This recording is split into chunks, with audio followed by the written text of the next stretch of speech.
من خيار قد خرجت من نكاح لإلهي عصانا صلى الله عليه طهره الله حماه اختاره وما برا كمثله إنسانا صلى الله وبحبه وبذكره والنصر والتوقير رب العرش قد أوصانا يا ربنا صل وسلم دائما على حبيبك من إليك دعانا اللهم صل وسلم وبارك عليه وعلى آله صلى الله وسلم عليه. اللهم صل وسلم وبارك عليه وعلى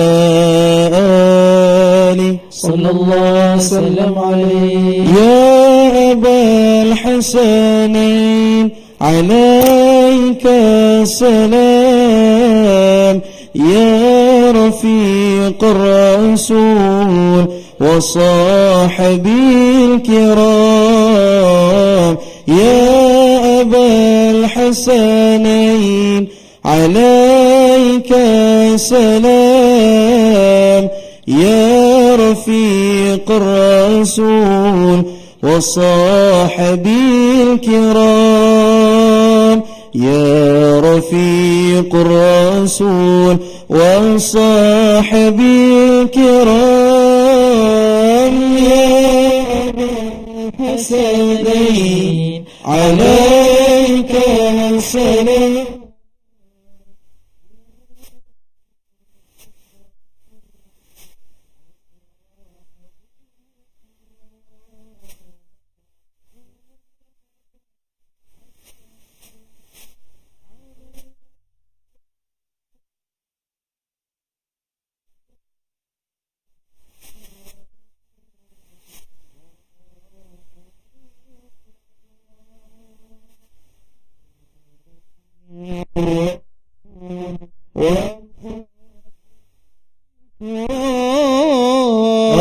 الفارس الفرسان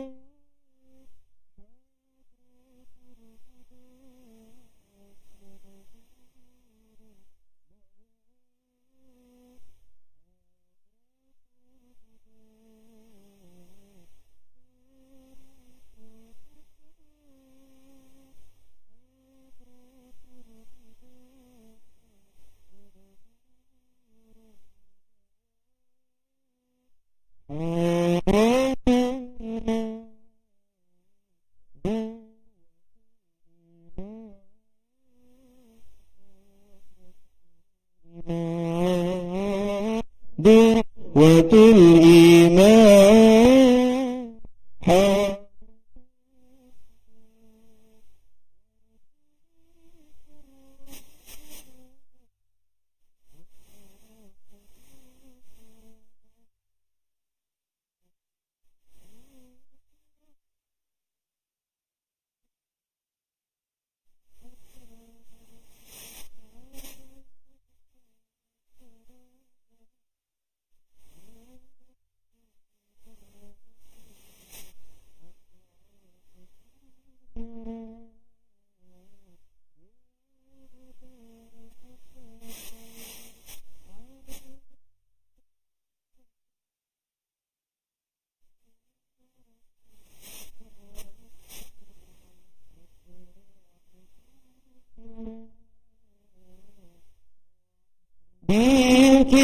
بالكرام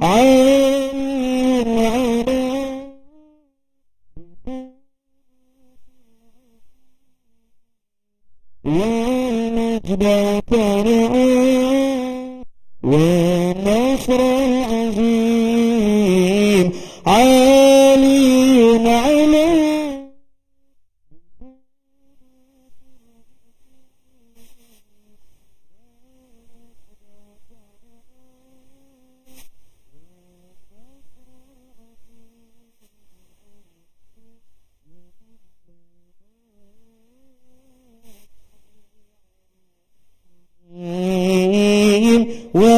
وللملا شعر كريم ورفيق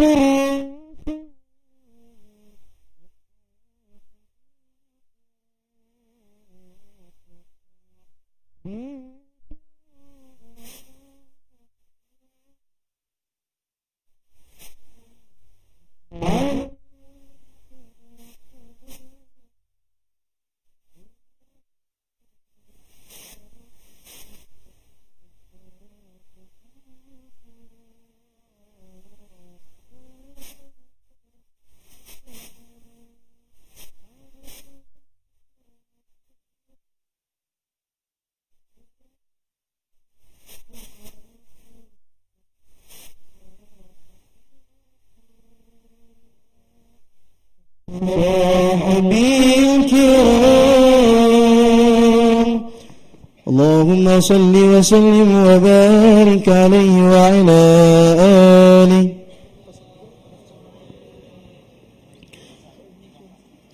هذا وقد نشر الإله نعوته في الكتب بينها لنا تبيانا. صلى الله عليه أخذ ميثاق النبيين لما آتيتكم من حكمة إحسانا. صلى الله عليه وجاءكم رسولنا لتؤمنن وتنصرون وتصبحون أعوانا.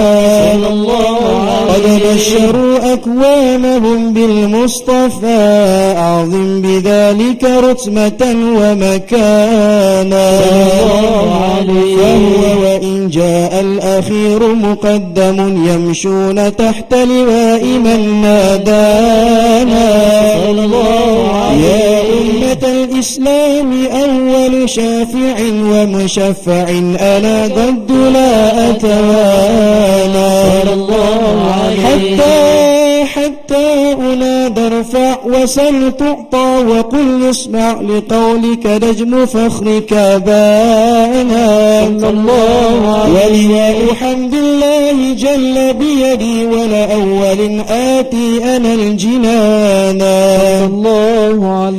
وأكرم الخلق على الله أنا فلقد حباك الله منه حنانا. ولسوف يعطيك فترضى جل من نعط ترى صرعا أطاه نهانا. بالله كر الذكرى واسف محمد بين تزي عن القلوب الرانا.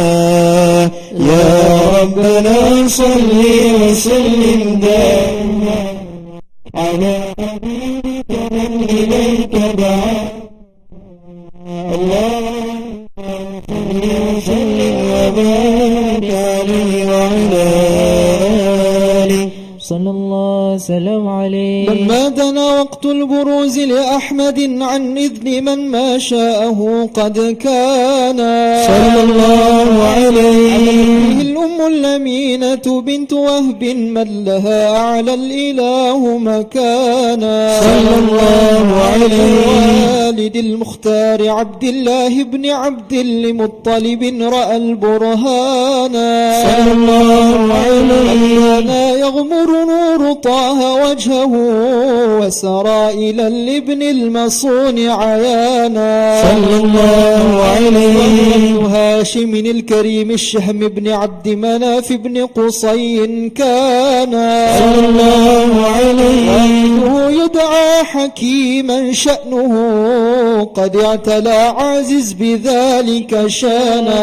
صلى الله عليه. واحفظ أصول المصطفى حتى ترى في سلسلات أصوله عدنانا. صلى الله عليه. هناك قف واعلم برفعه إلى إسماعيل كان للأب معوانا. صلى الله عليه. وحينما حملت به الأم وحينما حملت به آمنة لم تشك شيئا يأخذ النسوان. صلى الله عليه. أحاط اللطف من رب السماء أقصى الأذى والهم والأحزان.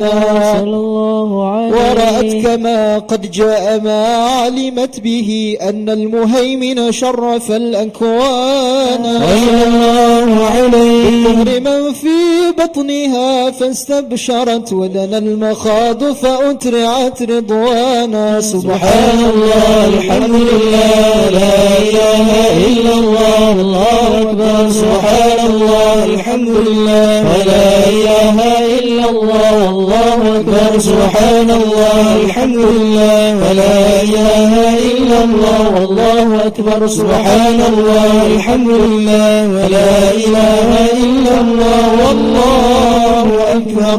ولا حول ولا قوة إلا بالله العلي العظيم في كل لحظة أبدا عدد خلقه ورضا نفسه وزنة عرشه ومداد كلماته وتجلت الأنوار من كل الجهات فوقت ميلاد المشفع حانا الله عليه فجر بردا شمس الهدى ظهر الحبيب مكرما ومصانا صلى الله على محمد صلى الله عليه وسلم صلى الله على محمد صلى الله عليه وسلم يا نبي سلام عليك يا رسول سلام عليك يا حبيب سلام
وعلى آله.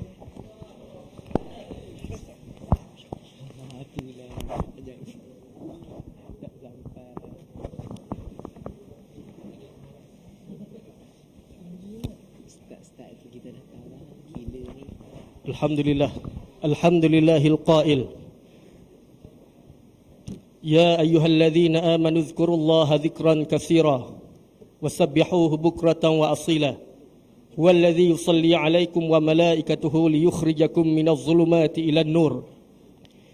Wa kana bil mu'minina rahima. Tahiyyatuhum yawma yalqawnahu salam. Wa 'adda lahum ajran karima. Ya ayyuhan nabiy inna arsalnaka syahidan wa mubasysyiran wa nadhira wa da'iyan ila Allah biiznihi wa sirajan munira wa basyiril mu'minin bi anna lahum minallahi fadlan kabira wa la tuti'il kafirin wal munafiqin wa da' adahum wa tawakkal 'ala Allah wa kafa billahi wakila. Bersyukur kita kepada Allah Subhanahu wa taala pada malam yang penuh barakah ini. Kita bersama dengan para alim ulama yang terdiri daripada Habib Nail bin Tahir, yang berbahagia sahibul fadilah Tuan Syekh Alauddin bin Datuk Haji Abu Bakar, sahibul fadilah Habib Muhammad Al-Mahdali, sahibul fadilah Habib Muhammad Mahmud Wassabi, sahibul fadilah Al-Ustaz Az-Zahari, yang berbahagia Tuan Said Adam, datuk-datuk, datin-datin, tuan-tuan dan puan-puan, hadirin dan hadirat yang dirahmati Allah sekalian. Pada malam ini, insya-Allah, pihak Masjid Sultanah Bahiyah telah pun menganjurkan sambutan 40 tahun penubuhan sejarah Masjid Sultanah Bahiyah, dan saya mewakili bagi pihak Tuan Imam Masjid serta ahli jawatan kuasa dan pegawai masjid serta jemaah petugas yang setia membantu, ingin mengucapkan selamat datang, ahlan wa sahlan wa marhaban bikum, ahlan wa sahlan ala hudurikum ila hadzal masjid. Qala Allah Subhanahu wa ta'ala, innama ya'muru masajidallah man amana billahi wal yaumil akhir. Sesungguhnya mereka yang memakmurkan rumah Allah Subhanahu wa ta'ala adalah mereka yang beriman dengan Allah dan hari akhirat. Apatah lagi pada malam ini kita berasa sangat bersyukur dan berasa sangat bertuah kerana dengan keizinan dan rahmat Allah Subhanahu wa taala pada malam ini kita dapat bersama-sama dengan para alim ulama untuk kita mengambil barakah bersama mereka sambil kita melaungkan selawat memuji baginda Nabi sallallahu alaihi wasallam. Insya-Allah pada malam ini kita akan mendengar beberapa taujihat dan tausiah daripada para alim ulama yang dijemput pada malam ini, insya-Allah. Sekali lagi saya nak mengucapkan jutaan terima kasih kepada yang berbahagia Al-Ustaz Helmi Asy-Syafi'i yang sangat bertunggus lumus dari awal perancangan program ini sehingga ke saat ini. Kita berdoa kepada Allah Subhanahu wa taala kepada semua yang membantu menjayakan program ini akan memperolehi barakah daripada Allah Subhanahu wa taala dan tergolong daripada kalangan mereka yang memperolehi syafaah Nabi sallallahu alaihi wasallam. Tuan-tuan dan puan-puan yang dirahmati Allah sekalian, sebagai untuk kita mendengar nasihat dan tausiah, terlebih dahulu saya akan menjemput yang berbahagia sahibul fadilah Syekh Habib Muhammad Al-Mahdali untuk menyampaikan tausiah beliau. Falyatafaddal ma'jura.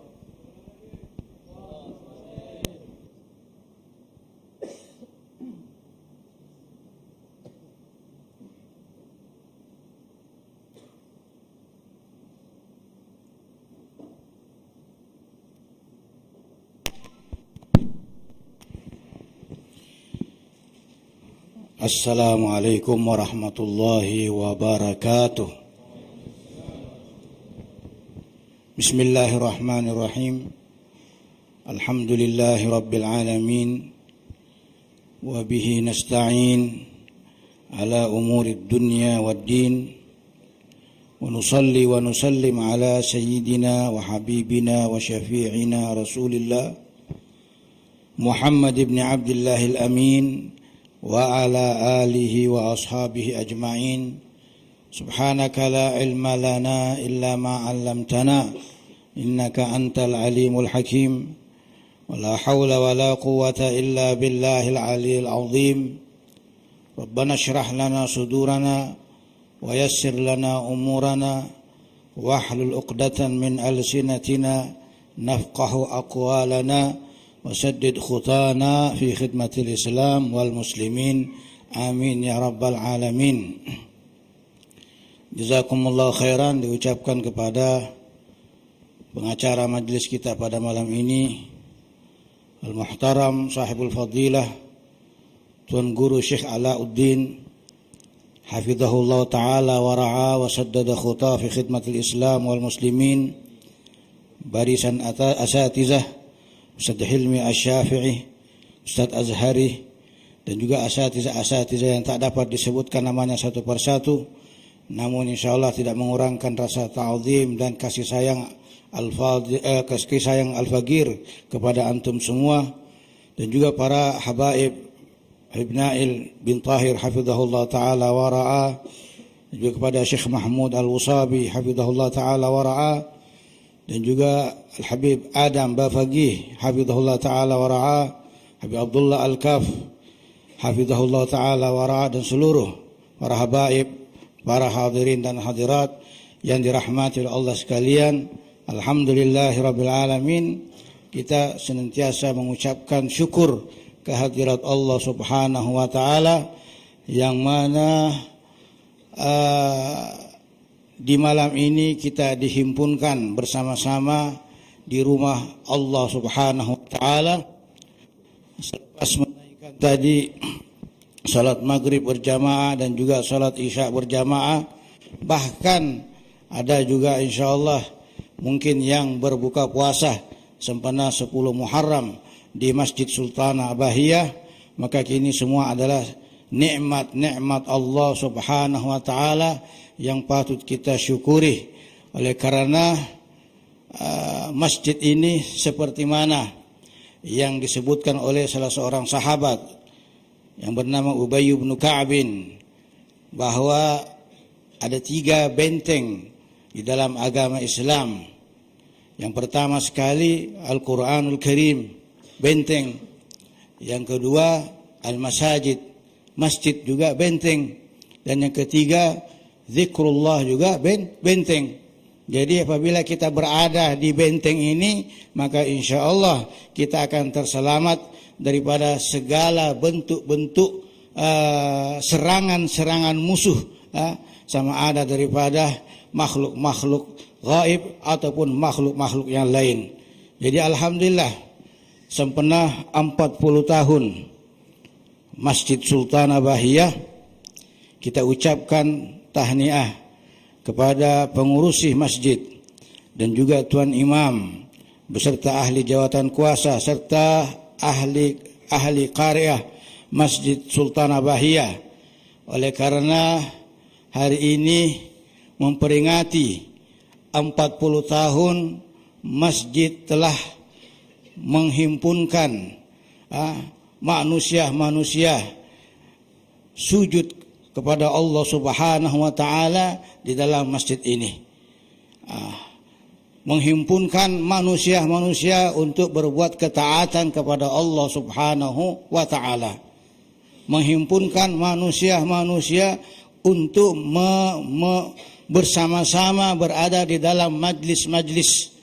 Alhamdulillah, majlis maulid di Sultan Bahia kerap dibuat, dan Al-Faqir juga termasuk salah seorang yang senantiasa dijemput ketika ada maulid. Tapi berkah Ustaz Hilmi Asy-Syafi'i hafizahullah taala wa ra'ah, yang mana senantiasa memberikan kepada umat senantiasa perhatian untuk diadakan majlis-majlis seumpama ini di Masjid Sultan Bahia ataupun di mana-mana masjid yang lain. Hadirin dan hadirat rahimakumullah, tadi dibacakan ayat suci Al-Quran Karim oleh pengurusi majlis kita yang berbunyi, a'udzubillahi minasyaitonirrajim, innama ya'muru masajidallah man amana billahi wal yaumil akhir, ila akhir ayat. Nah, jadi ini juga termasuk mengimarahkan masjid. Majlis-majlis umpama ini juga termasuk mengimarahkan masjid. Dan Allah Muhammad, orang yang mengimarahkan masjid ini senantiasa insyaallah imannya dijaga oleh Allah Subhanahu wa taala, karena dia mengharapkan Allah Subhanahu wa taala. Di dalam imarahnya itu dia mengharapkan Allah Subhanahu wa taala. Dia mengharapkan ganjaran-ganjaran yang besar yang Allah siapkan, yang Allah sediakan untuknya, yaitu surga Allah Subhanahu wa taala. Jadi mudah-mudahan insyaallah semua yang hadir di dalam majlis ini, semua yang bertukus lumus di dalam menjayakan majlis ini, apalagi berkaitan dengan 40 tahun terdirinya masjid ini, insyaallah pahalanya akan besar diperoleh daripada Allah Subhanahu wa taala. Amin ya rabbal alamin. Hadirin dan hadirat yang dirahmati oleh Allah sekalian, 40 tahun. 40 ini, angka 40 ini mempunyai keistimewaan, hadirin dan hadirat rahimakumullah. Mudah-mudahan insyaallah setelah 40 tahun ini Masjid Sultan Bahia akan lebih lagi memberi yang terbaik kepada umat Nabi Muhammad sallallahu alaihi wasallam, sama ada yang ada di dalam Kedah ataupun juga di luar Kedah melalui media-media sosial ini. Nah, 40, hadirin dan hadirat, angka 40. Ada lagi angka-angka yang lain. Nah, tapi khusus kepada angka 40 ini mempunyai keistimewaan yang cukup luar biasa terhadap pembangunan manusia. Hatta pembangunan masjid juga. Karena yang bina masjid siapa kalau bukan manusia? Manusia. Nah, bahkan dikatakan dalam satu riwayat bahwa Ibnul Masajid, binalah masjid-masjid, wa akhrijul qimamata minhu, dan buangkan kotoran-kotoran yang ada di dalam masjid. Nah, faman bana lillahi baitan banallahu baitan lahu fil jannah. Siapa yang mendirikan masjid, maka nanti di surga akan diberikan rumah ataupun istana daripada Allah Subhanahu wa taala. Nah, maksudnya di sini ada makna yang tersembunyi, hadirin hadirat. Membina masjid ada maknawi dan juga hissi. Maknawi hanya di dalam diri kita. Kita bina masjid, maknanya senantiasa sujud kepada Allah Subhanahu wa taala. Alhamdulillah di negeri kita Kedah Darul Aman banyak masjid, tapi ya macam biasa, kurang pengunjungnya, kecuali di bulan Ramadan. Insyaallah itu pun di awail yang pertama, insyaallah. Mudah-mudahan insyaallah kita termasuk orang yang senantiasa mengunjungi masjid. Amin ya rabbal alamin. Jadi disuruh kita bina masjid, yakni kalau ada kemampuan bangun masjid.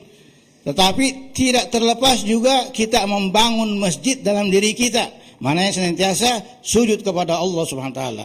Wa akhrijul qimama, buang kotoran-kotoran yang ada di dalam masjid binaan dan yang ada di dalam masjid kamu, yakni dalam diri kamu. Buang kotoran-kotoran, dengki, penyakit-penyakit hati dan sebagainya. Dan yang bestnya dikatakan membersihkan kotoran-kotoran yang ada di masjid ini ataupun yang ada di dalam diri, itu maharnya hurul ain di surga. Allahu Akbar. Jadi kita patut bersyukur, dan Allahumma shalli Muhammad seperti yang disampaikan tadi, angka 40 ini mempunyai keistimewaan di dalam membina syakhsiyah insan yang senantiasa beribadah kepada Allah Subhanahu wa taala, diberikan kemuliaan. Yang pertama sekali, Allahumma shalli ala sayyidina Muhammad, angka 40 ini angka di mana manusia ketika umurnya sudah sampai 40, maka tahap pemikirannya akan bertambah luas lagi, bertambah keberkatannya, bertambah rezekinya daripada Allah Subhanahu wa taala melalui cara berfikirannya. Sesuai dalam firman Allah Subhanahu wa taala yang berbunyi, "Wawasainal insana biwalidayhi husna." Kami perintahkan, kami wajibkan kepada manusia untuk berbuat baik kepada kedua orang tuanya. Hamalathu ummuhu kurhan wa wada'athu kurhan. Semasa dikandungi dalam keadaan susah, dan semasa dilahirkan dalam keadaan susah. Wa hamluhu wa fisaluhu salasuna syahran. Antara mengandung dan menyelesaikan waktu susuan itu sebanyak 30 bulan. Thumma lamma balagha asyuddahu wa balagha arba'ina sanatan, wa balagha arba'ina sanatan. Yani setelah dia sudah kuat dan mencecah umurnya 40 tahun, qala rabbi auzi'ni an ashkura ni'mataka allati an'amta alayya wa ala walidayya. Diminta doa kepada Allah SWT agar senantiasa bersyukur kepada Allah Subhanahu wa taala atas nikmat-nikmat Allah SWT, dan juga ke atas orang tuanya. Wal walidayya wa an a'mala salihan tardahu, dan minta bantuan daripada Allah Taala agar dapat beramal saleh. Wa aslih li fi dzurriyyati. Begitu juga dia tidak lupakan apanya? Keturunannya. Didoakan juga keturunannya. Ini berarti apa? Mempunyai pemikiran yang matang sudah, yakni umur 40 tahun. Wa aslih li fi dzurriyyati, yakni Allah minta kepada Allah agar keturunannya diperbaiki juga. Begitulah kita wan kita senantiasa wa min dzurriyyati Rabbana hab lana min azwajina wa dzurriyyatina. Jadi apa yang kita peroleh sekarang ini dalam kebaikan-kebaikan itu semuanya berkat doa kita punya orang tua dahulu. Ila akhir ayat. Itu yang pertama. Dan Allahumma shalli ala sayyidina Muhammad, Rasulullah sallallahu alaihi wasallam disebutkan di dalam hadis, di dalam Arba'in An-Nawawiyah, hatta ulama juga pun mengambil berkat dengan yang namanya dengan bilangan 40. Al-Arba'in Nawawiyah ada hadis di situ disebutkan bahwa daripada Abdullah bin Mas'ud radhiyallahu taala anhu wa arda menyebut bahwa inna ahadakum, sallallahu alaihi wasallam menyebut, inna ahadakum yujma' khalquhu fi batni ummihi arba'ina yauman. Dihimpunkan manusia itu di dalam perut ibunya selama 40 hari, yauman nutfatan air. Thumma yakunu alaqatan misla dzalik. Selepas 40 hari datang lagi 40 hari yang kedua, jadi apa? Jadi darah. Thumma yakunu mudghatan misla dzalik. Yang ketiga, yakni sudah jadi seri daging 40 hari. Ini proses 40 hari, 40 hari. Ini adalah keistimewaan yang diberikan oleh Allah Subhanahu wa taala kepada umat manusia, wabil khusus umat la ilaha illallah Muhammadun Rasulullah sallallahu alaihi wasallam. Bahkan yang paling bestnya dikatakan bahwa Rasulullah sallallahu alaihi wasallam menerima wahyu dalam umur 40 tahun. Bukan saja Nabi Muhammad sallallahu alaihi wasallam, tetapi Nabi Musa alaihissalam juga menerima wahyunya selama 40 malam. Wa'adna Musa arba'ina lailatan. Jadi angka 40 ini mempunyai pengaruh besar. Di dalam Al-Quran Karim disebutkan, bahkan Nabi SAW memberikan kabar gembira di dalam satu riwayat, fima ma'nahu, bahwa sesiapa yang salat berjamaah ya, selama 40 hari dan tidak melepaskan takbiratul ihram bersama imam, maka dia akan terlepas daripada dua, yaitu terlepas daripada kemunafikan dan juga terlepas daripada api neraka.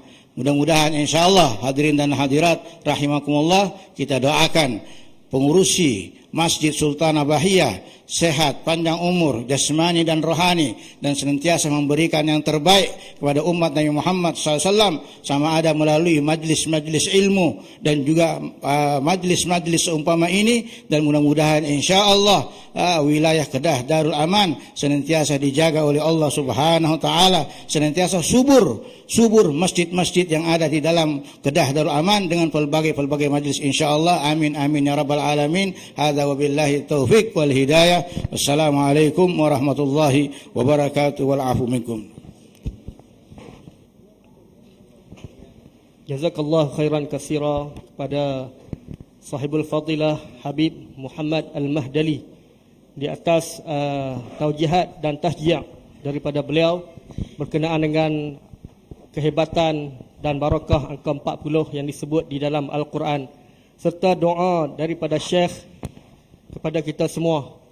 Mudah-mudahan Allah Ta'ala akan memakbulkan doa Syekh yang berkaitan dengan mereka yang mengimarahkan masjid, yang menguruskan majlis selawat dan majlis ilmu. Seterusnya, tuan-tuan dan puan-puan sidang hadirin dan hadirat yang dirahmati Allah sekalian, majlis menjemput kepada sahibul fadilah Syekh Mahmud Wasabi Al-Yamani untuk menyampaikan tausiah. Falyatafaddal mashkura.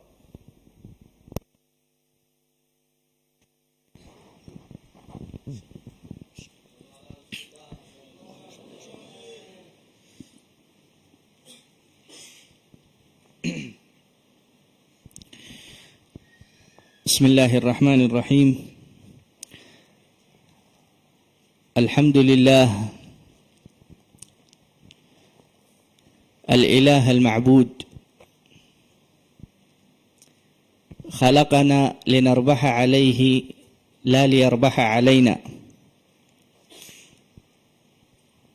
wa ma khalaqtul jinna wal insa illa liya'budun. Allahumma salli wa sallim على سيدنا وحبيبنا وقرة أعيننا سيدنا محمد سيد أهل السجود وإمام أهل الشهود وعلى آله وصحبه ومن اتبعهم واقتدى بهم بكثرة السجود. Amma ba'd, hadirin hadirat yang dirahmati oleh Allah Subhanahu wa taala. Assalamualaikum warahmatullahi wabarakatuh. Alhamdulillah, kita di dalam malam ini yang penuh dengan berkat. Bolehlah dalam bahasa Arab boleh? Tazkirah dalam bahasa Arab boleh? Masya-Allah.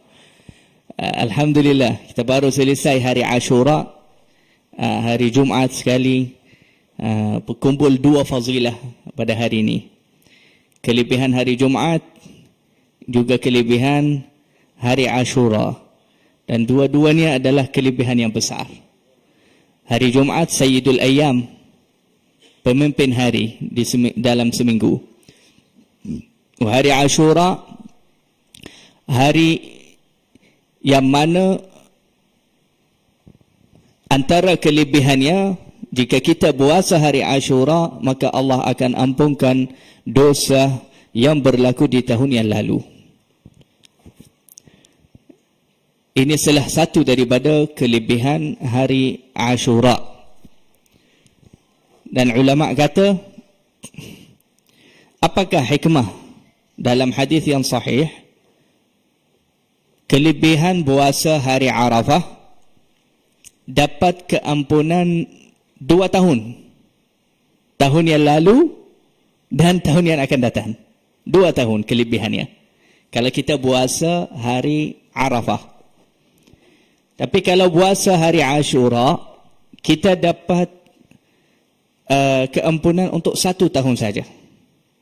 Iaitu tahun yang lalu. Ulama kata sebabnya, hikmahnya, kerana hari Arafah itu adalah hari Muhammadi, iaitu hari Nabi Muhammad sallallahu alaihi wasallam. Disunnahkan berkaitannya, kenangannya dengan Nabi Muhammad sallallahu alaihi wasallam.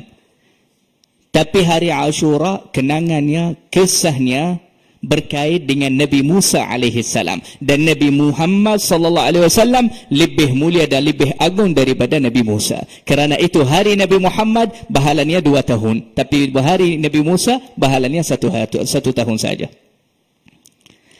Dan alhamdulillah, untunglah bagi orang yang puasa, alhamdulillah. Itu satu keberkatan, satu keuntungan yang besar. Dan antara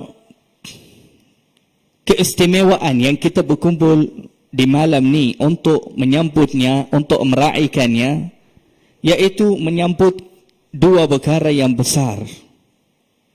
Perkara yang pertama, sambut ulang tahun yang ke-40 untuk Masjid Sultanah Bahiyah. Sambut tahun yang ke-40. Dari tahun 1983 sampai sekarang 40 tahun, alhamdulillah. Sambutan yang kedua, Ma'al Hijrah. Dan alangkah indahnya 2 sambutan itu serentak sama, iaitu Ma'al Hijrah dengan sambutan untuk masjid, untuk membina masjid, untuk meraihkan tahun yang ke-40 untuk masjid. Kenapa? Apa keindahannya? Apa keistimewaannya? Keindahannya, iaitu kita umat manusia dan umat Islam tidak mengetahui masjid-masjid di dunia ini kecuali selepas peristiwa hijrah. Selepas hijratun Nabi sallallahu alaihi wasallam dari Mekah kepada Madinah, baru ada masjid di dunia ini. Selama 13 tahun Rasulullah sallallahu alaihi wasallam di Makkahul Mukarramah tak bina masjid. Tidak mengasaskan masjid. Padahal Mu'jizatul Isra wal Mi'raj dah lama di Makkahul Mukarramah. Yakni 5 fardu sudah difardukan dah lama, dah bertahun-tahun. Tapi Rasulullah tidak mengasaskan masjid, tidak bina masjid, tidak ada masjid di Makkahul Mukarramah. Ada Masjidul Haram sahaja, dikontrol oleh orang Quraisy, orang Mekah. Jadi Rasulullah sahabat salah di mana? Di rumah Al-Arqam bin Abil Arqam. Di rumah. Mereka berkumpul di satu rumah sahabat Nabi, dia tak ada isteri, tak ada keluarga, mereka berkumpul di sana, salah. Masjid tak ada. Selepas Rasulullah SAW berhijrah dari Mekah kepada Madinah, baru sampai Madinah, belum lagi masuk kepada kawasan Masjid Nabi, kawasan rumah Nabi, baru sampai di kawasan Quba. Quba itu baru permulaan Madinah, belum lagi masuk ke dalam. Rasulullah berhenti di sana, duduk beberapa hari. Tapi dalam beberapa hari selepas Rasulullah SAW berhijrah, dalam perjalanan yang begitu susah, 12 hari naik gunung, turun gunung, jalan itu yang bahaya, turun kepada lorong yang bahaya. Rasulullah sampai dengan penat, tapi Rasulullah SAW bukan mencari rihat atau ketenangan. Bahkan dari mula Rasulullah SAW sampai di Quba, Rasulullah pandang kepada satu kawasan, dia terus tanya Kulthum, ya Rasulullah turun di rumahnya. Dia kata, tanah tu siapa punya? Dia kata, ya Rasulullah, ini tanah ikutlah jemaah kita. Kalau Rasulullah nak, kita bagi. Dia kata tak, kita wakafkan dia masjid. Terus, belum lagi sampai Madinah, baru di Quba, Rasulullah SAW terus mengasaskan masjid. Dan masjid itu disebut di dalam Al-Quran, la masjidun ussisa ala taqwa min awwali yaumin ahaqqu an taquma fihi. Masjid yang diasaskan ke atas ketakwaan daripada hari yang pertama, yakni hari pertama Rasulullah sampai kepada Madinah. Belum lagi rihat, belum lagi bina rumah untuk dirinya. Rasulullah bina rumah Allah sebelum membina rumah dirinya sendiri. Jadi memang berkaitan masjid dengan hijrah, berkaitan yang sangat kuat. Sebab kita tidak mengetahui masjid di dunia ini melainkan selepas berlakuan hijratun Nabi. Bahkan jika kita kaji dan baca lagi lebih mendalam di dalam sirah Rasulullah sallallahu alaihi wasallam, di dalam perjalanan Nabi sallallahu alaihi wasallam dari Mekah sehingga Madinah, ada ulama sirah yang menyatakan bahkan Nabi sallallahu alaihi wasallam mengasaskan beberapa masjid dalam perjalanan. Cuba bayang. Masjid yang macam mana yang sampai sekarang tak makmur pun. Ada bahagian kawasan yang Rasulullah tidur, salah di sana, Isya atau Maghrib bersama Sayyidina Abu Bakar. Lepas tu dia ambil beberapa batu, dia buatnya macam 4 sigi, macam tu dia kata ini masjid. Bahkan ada bahagian kawasan yang Rasulullah sampai ke badannya, dia salah bersama orang kampung yang di sana, terjumpa di tengah jalan. Kemudian mereka ingat tempat itu yang Rasulullah salah, mereka ingat dan mereka bina masjid atasnya sehingga zaman sekarang masih ingat. Padahal masjid itu Rasulullah hanya salah dalam perjalanan kepada Madinah, tapi Rasulullah yang asaskan. Rasulullah yang asaskan tempat itu. Jadi kalau kita mengingati masjid, sambutan untuk masjid, kita wajib dengan otomatik, dengan terus kita mengingati Rasulullah. Kita tidak boleh melupakan Nabi Muhammad sallallahu alaihi wasallam. Bahkan dengarlah ini. Mungkin ada yang akan terkejut dengan kata Sayyidina Ali bin Abi Talib ini. Sayyidina Ali bin Abi Talib dia kata, "Idza marartum bil masajidi fasallu 'ala an-nabiy sallallahu alaihi wasallam." Imam Az-Zarkashi di dalam kitabnya disebut daripada Sayyidina Ali bin Abi Talib. Dia kata, Sayyidina Ali dia kata, kalau engkau lalu sebelah masjid, dapat masuk dalam masjid atau tak dapat masuk, lalu nampak kepada masjid, baca selawat atas Nabi. Salli 'ala an-nabi. Yani ingatlah Nabi kamu. Jangan lupa Rasulullah. Pembinaan ini, bangunan ini yang namanya masjid mengingatkan kita dengan Rasulullah. Sebab Rasulullah yang mengasaskan masjid yang pertama di atas muka bumi ini untuk umat Islam. Selepas Rasulullah sampai di dalam Al-Madinah pun, sebelum Rasulullah masuk ke rumahnya, iaitu pun bukan rumah Abu Ayyub Al-Ansari, sebagai tetamu beberapa bulan Rasulullah turun kepada rumahnya. Sebab Rasulullah berhijrah dari Mekah tidak membawa apa-apa. Bahkan rumahnya, rumah Rasulullah di Madinah, iaitu rumah Sayyidatuna Khadijah. Rasulullah hidup di dalam rumah Sayyidatuna Khadijah. Dan Sayyidatuna Khadijah bina rumah khas selepas dikawin dengan Nabi SAW dekat dengan kawasan rumah yang Rasulullah lahir dalamnya, supaya dia dekat dengan ahli keluarganya. Rasulullah hidup di dalam rumah Sayyidatuna Khadijah. Lepas Rasulullah hijrah, ada satu saudara Rasulullah yang belum Islam, dia ambil rumah Nabi, rumah keluarga Nabi SAW, semua yang lain-lain, jual kepada orang. Jadi Rasulullah dah tak ada rumah pun di Mekah. Hatta selepas Rasulullah SAW bulan kepada Makkatul Mukarramah, di hari pembukaan Makkatul Mukarramah, mereka kata, ya Rasulullah, turunlah di rumah kamu. Dia kata, wahal taraka lana aqilun min dar. Aqil itu adik-beradik Ali bin Abi Talib. Dia tak masuk Islam, disyulik oleh jin. Ali bin Abi Aqil. Tapi dia jualkan rumah Nabi, rumah saudaranya, rumah itu yang di Mekah semua dia dapat duit. Jadi Rasulullah turun tak ada rumah di Makkatul Mukarramah selepas bulan. Jadi bila Rasulullah sampai kepada Madinah memang tak ada apa-apa. Hatta kenderaannya, untanya yang dia bawa oleh Abu Bakar yang bagi. Jadi bila Rasulullah sampai kepada Madinah, perkara yang pertama sebelum Rasulullah fikir untuk rumahnya sendiri, Rasulullah bina al-masjid. bina Masjidun Nabi sallallahu alaihi wasallam di dalam Al-Madinah. Oleh itu, makanatul masajid fil Islam, iaitu kedudukan kawasan yang bernama masjid di dalam Islam adalah kedudukan yang sangat tinggi. Oleh itu, tidak boleh perempuan yang beruzur duduk di dalam masjid. Lelaki yang junub tak boleh duduk dalam masjid. Orang yang ada di dalam badannya benda yang najis tak boleh masuk dalam masjid. Orang yang ada kekotoran tak boleh di dalam masjid. Tapi tak sama itu kalau itu rumah atau mana-mana tempat yang lain. Hanya masjid sahaja, kawasan yang bernama masjid, dia ada hukum syariat khas untuk dia.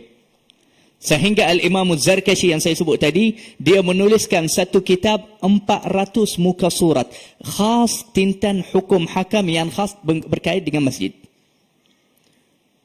Kitab tu kiranya besar, 400 muka surat. Semua kitab itu dicerita tentang masjid sahaja. Hukum hakam tentang masjid. Apa hukum ini haram atau tak haram, makruh, sunnah, tak boleh, tak boleh, tak boleh. 400 surah, muka surat tentang hukum hakam tentang masjid. Di antaranya juga dia kata tak boleh orang buangkan kahaknya di dalam masjid. Di satu hari kalau ada siapa yang pernah pergi umrah masuk kawasan Raudah, dia akan jumpa satu tian namanya tian Al-Mukhallaqah. Ada satu tian namanya Al-Mukhallaqah. Orang fikir Al-Mukhallaqah apa? Dicipta. Bukan Mukhallaqah dicipta. Al-Mukhallaqah tu yakni yang diwangikan minal khaluq. Al-khaluq tu minyak wangi. Yang diwangikan. Apa kisah tian itu? Yang dalam Raudah, dalam Masjid Nabi. Kisahnya di satu hari Rasulullah keluar dari rumah masuk ke masjid. Dia nampak dekat tian itu ada kahak. Ada orang buang kahannya kepada tian masjid. Sahabat yang ada waktu itu bersama Nabi nampak muka Rasulullah tukar, marah. Tak selesa, tak senang. Dia rasa sangat tak suka orang yang buang kahannya dalam masjid. Sebab ini masjid yang mulia. Kita kena muliakannya. Kemudian Rasulullah dengan tangannya yang mulia, dia ambil satu kayu dari tanah. Kemudian Rasulullah dengan tangannya yang mulia korek kahak itu daripada tian yang di masjid. Dia bersihkan masjid daripada kekotoran. Selepas habis bersihkan tian daripada kahak itu, Rasulullah minta mereka bagi bekas minyak wangi. Satu bekas minyak wangi dia tuang dalam penuhkan telapak tangannya. Kemudian Rasulullah sapu dengan tangannya yang mulia tian yang kena buang kahak itu. Lebih kurang macam kita nampak sekarang kalau dekat Al-Kaabah, orang yang jaga Al-Kaabah sekarang, orang Saudi ambil minyak wangi ud yang mahal, yang cantik, yang sedap, bawa dekat tangannya, mereka sapu dinding Al-Kaabah. Itu memang sunnah dari zaman sahabat. Sahabat Nabi SAW, dia orang yang pertama yang ambil Kaabah. Disapu dinding Al-Kaabah dengan minyak wangi. Jadi Rasulullah sallallahu alaihi wasallam mengajar kita untuk memuliakan masjid, memuliakan tanah masjid, memuliakan dinding masjid, memuliakan hatta ruang yang di tepi masjid, di kanan dan kiri. Di satu hari ada satu hatta ulama kata tidak boleh kita membunuh lalat di dalam masjid. Contohnya kalau ada lalat atas karbet, kita nak kutuknya bunuh kepada karbet masjid, tak boleh, haram. Kenapa? Sebab nanti lalat itu atau nyamuk itu akan menjadi dia maitah, pangkai. Dan tak boleh buang pangkai atau kuturkan tanah masjid dengan pangkai atau darah. Ada satu sahabat di depan Nabi, dia bunuh macam nyamuk atau binatang yang lebih kurang macam nyamuk. Dia bunuh dengan tangannya, kemudian dia dah buat macam ni, dah nak buang dekat masjid. Rasulullah waktu itu tak ada karbet macam sekarang. Tak ada karbet. Zaman Nabi tak ada karbet. Basir saja. Dia nak buang, Nabi SAW kata, la taf'al. Jangan buat. Jangan balik. Jangan buat. Terkejut Nabi SAW. Ya, tapi nak buat macam mana? Bukan, Nabi SAW kata, simpan, pegang di tangan kamu sampai keluar dari masjid, buang di luar. Rasulullah tegur dia. Jangan buang kekotoran kamu. Hatta apa, di satu kali, saya waktu kecil, saya masih ingat sampai sekarang ajaran ini. Ada di Tarim. Ada satu orang yang jaga musalla dan masjid. Yani macam ada kekotoran yang dekat jubah, kita buat macam ni. Waktu saya kecil. Nanti orang yang jaga masjid tegur saya. Saya sampai sekarang saya tak lupa. Dia kata, apa yang kamu buat? Adik buat apa? Saya cakap, tak adalah, ada kotor, saya buat macam ni. Dia kata, oh, kamu bersihkan jubah kamu, tapi kotorkan masjid.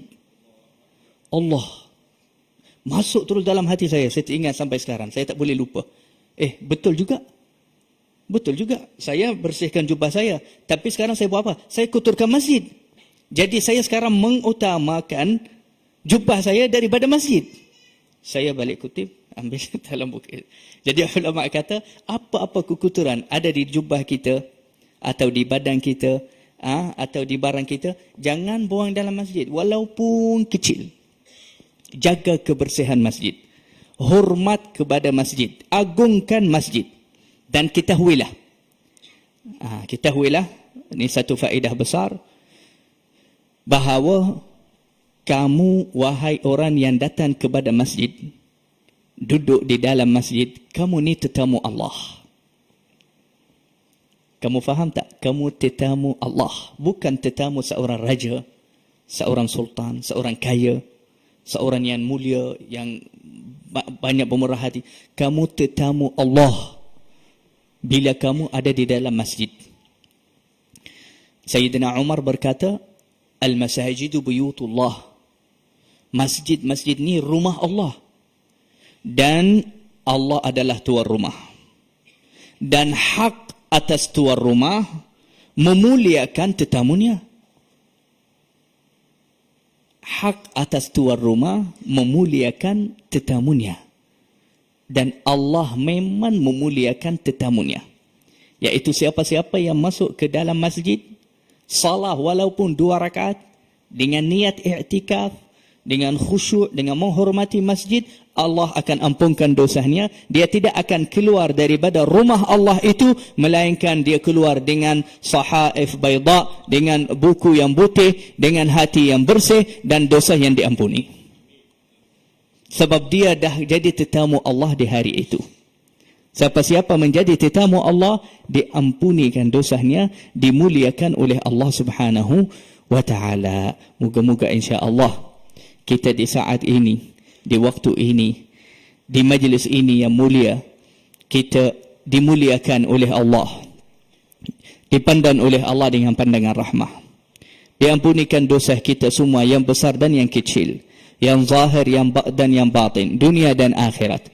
Moga-moga Allah Subhanahu wa ta'ala kabulkan taubat kita dan berikan kepada kita taubatan nasuha, yuzakkina biha qalban wa jisman wa ruha. Moga-moga Allah Subhanahu wa ta'ala menjadikan kita antara ahli masajid, antara orang yang mencintai masjid, antara orang yang hatinya bergantung dengan masjid, antara orang yang ma'murkan masjid, antara orang yang memuliakan dan mengagungkan masjid, dan bermurah hati dan banyak berinfak kepada masjid. Amin amin ya rabbal alamin. Wa sallallahu ala sayyidina Muhammad wa ala alihi wa sahbihi ajma'in. Walhamdulillahi rabbil alamin. اللهم صل وسلم وبارك عليه وعلى آله وصحبه وزوجاته وذرياته صلى الله وسلم عليه. سبحان الله والحمد لله ولا إله إلا الله. سبحان الله.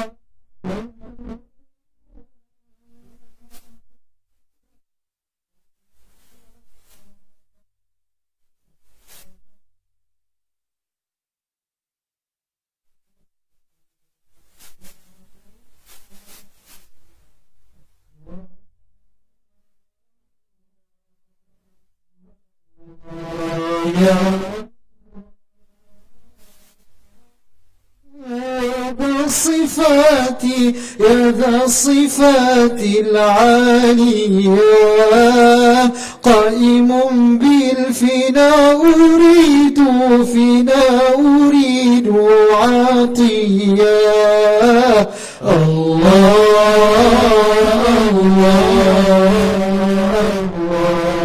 يا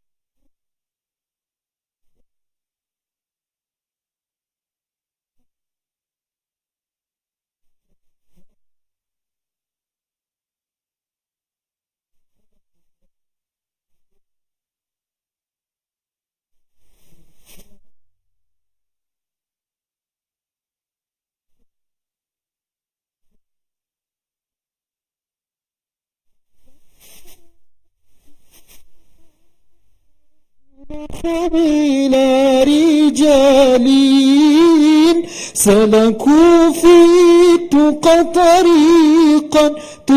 طريقا سويا واهدنا ربنا لما قد هديت السادة العارفين أهل المزية الله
عليه وعلى آله صلى الله وسلم عليه.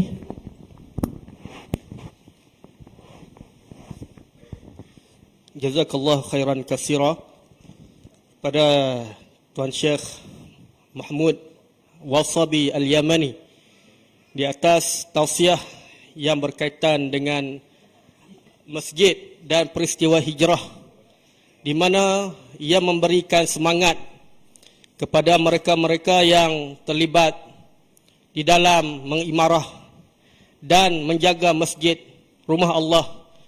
Seperti mana yang disebutkan oleh Syekh tadi, mereka yang hadir ke masjid Allah ini adalah merupakan tetamu Allah, dan Allah mengikramkan, memuliakan mereka dengan menghulurkan keampunan kepada mereka yang hadir dan memperbanyakkan sujud. Seperti mana yang disebutkan oleh Al-Habib Muhammad Al-Mahdali dan Syekh Mahmud tadi, bahwasanya kita hendaklah banyakkan bersujud kepada Allah Subhanahu wa taala.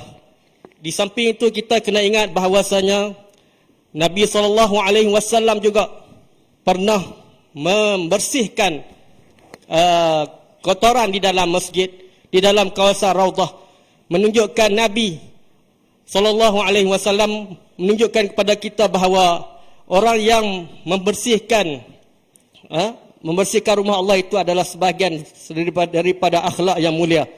Janganlah kita berasa terhina dengan perbuatan tersebut.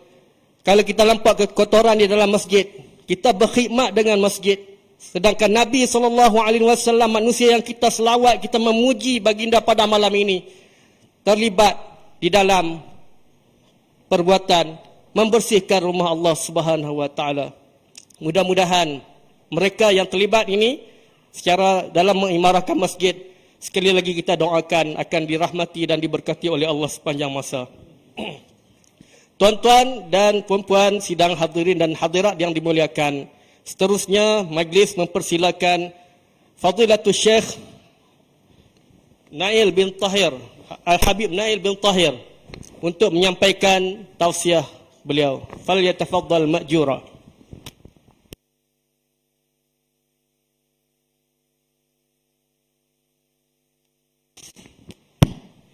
Bismillah. Assalamualaikum warahmatullahi taala wabarakatuh. Alhamdulillah rabbil alamin wa bihi nasta'in ala umuri dunya waddin, wassalatu wassalam ala sayyidina wa habibina wa syafi'ina Rasulillah Sayyidina Muhammad ibn Abdullah wa ala alihi wa sahbihi wa man walah, wa la hawla wa la quwwata illa billah al-'aliyyil 'azim. Yang saya hormati para masyayikh, para habaib, para asatidz, para orang tua yang hadir. Alhamdulillah kita berada di dalam rumah Allah.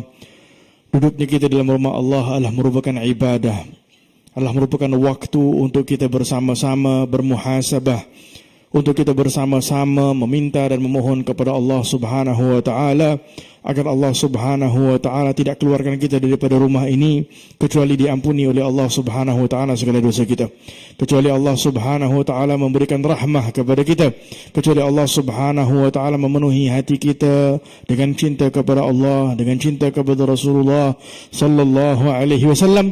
Dan seperti mana kita berkumpul pada malam ini, moga-moga kita dikumpulkan kelak di akhirat bersama baginda Rasulullah sallallahu alaihi wasallam. Amin ya rabbal alamin. Alhamdulillah, peringatan ringkas kepada diri saya dan setiap yang hadir bersama pada hari yang mulia ini.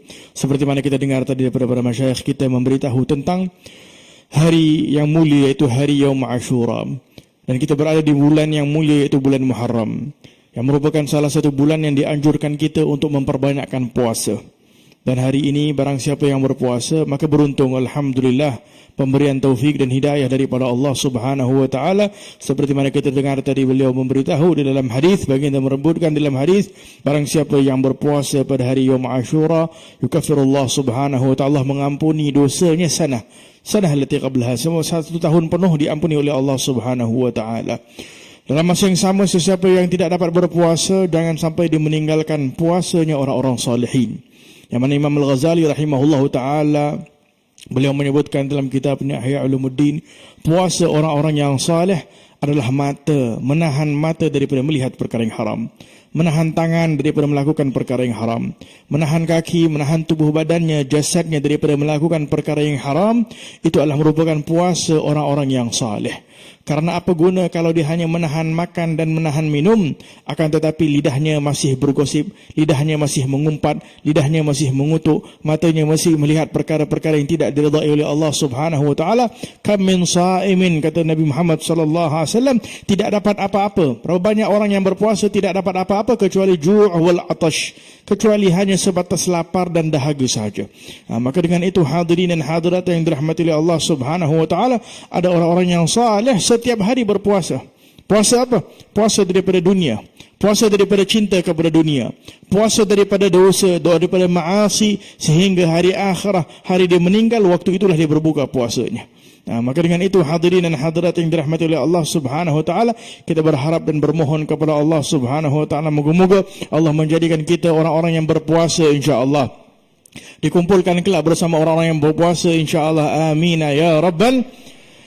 Hari Ashura dianjurkan kita berpuasa karena ada kaitannya dengan Nabi Musa alaihissalam.